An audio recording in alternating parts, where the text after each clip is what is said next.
किसान भाई और बहनों,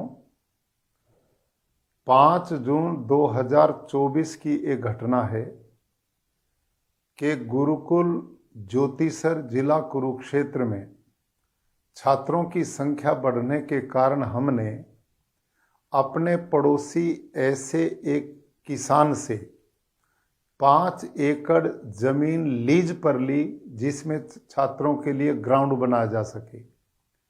उसकी फेंसिंग के लिए प्रबंधक समिति ने निर्णय लिया कि उसमें ड्रिल मशीन के द्वारा जमीन में होल करके पाइप लगाकर उसमें तार फेंसिंग की जाए ताकि बच्चे अंदर सुरक्षित रह सकें।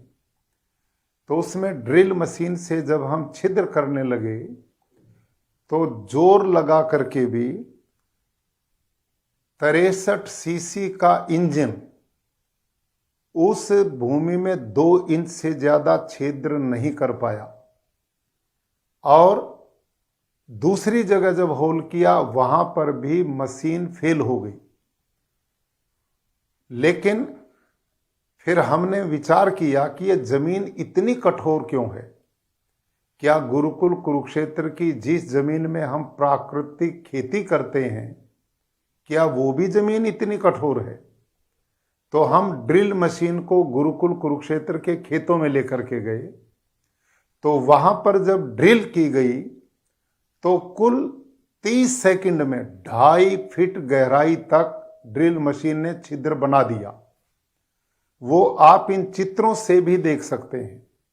मेरे प्यारे किसान भाई और बहनों, ये सब कुछ अंतर किस बात का है कि हमने देखा कि जिस किसान से हमने ग्राउंड के लिए जमीन लीज पर ली है, उसमें किसान पिछले 40-45 वर्षों से केवल रासायनिक खेती करता है, जिसका परिणाम यूरिया, डीएपी, जंतुनाशक, पेस्टिसाइड, इंसेक्टिसाइड ने सभी केचुए, अर्थवर्म मार दिए, सूक्ष्म जीवाणु खत्म कर दिए, धरती पत्थर बन गई, बंजर बन गई। इसका परिणाम है कि इस समय भारत की धरती पानी नहीं पी रही। वर्षा जल जब बरसता है तो ऊपर वाली 6 इंच मिट्टी को बहा करके ले जाता, बाढ़ आ जाती है, और भूमिगत जल को हम ट्यूबवेलों के द्वारा, पंप्स के द्वारा खींच करके निकाल रहे हैं, और वर्षा जल धरती माता पी नहीं रही है। इस कारण भूमिगत जल घटता जा रहा है, जमीन बंजर होती जा रही, पत्थर होती जा रही। जबकि गुरुकुल कुरुक्षेत्र के प्राकृतिक खेती फार्म में कुल 30 सेकंड में वही मशीन 2.5 फीट का छिद्र बनाने में तत्काल समर्थ होती है, क्योंकि हमारे खेतों में प्राकृतिक खेती होती है। उसमें बहुत केचुआ, अर्थवर्म है, सूक्ष्म जीवाणुओं का भंडार है।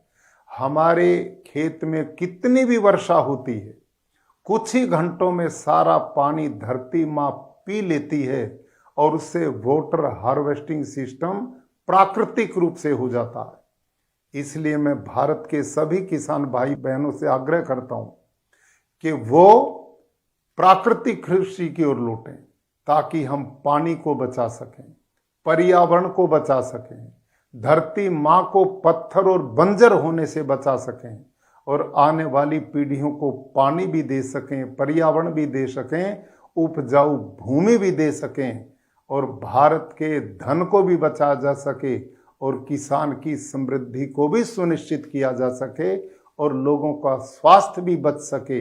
इसलिए प्राकृतिक खेती अपनाइए और आने वाली पीढ़ियों को सुरक्षित कीजिए। धन्यवाद।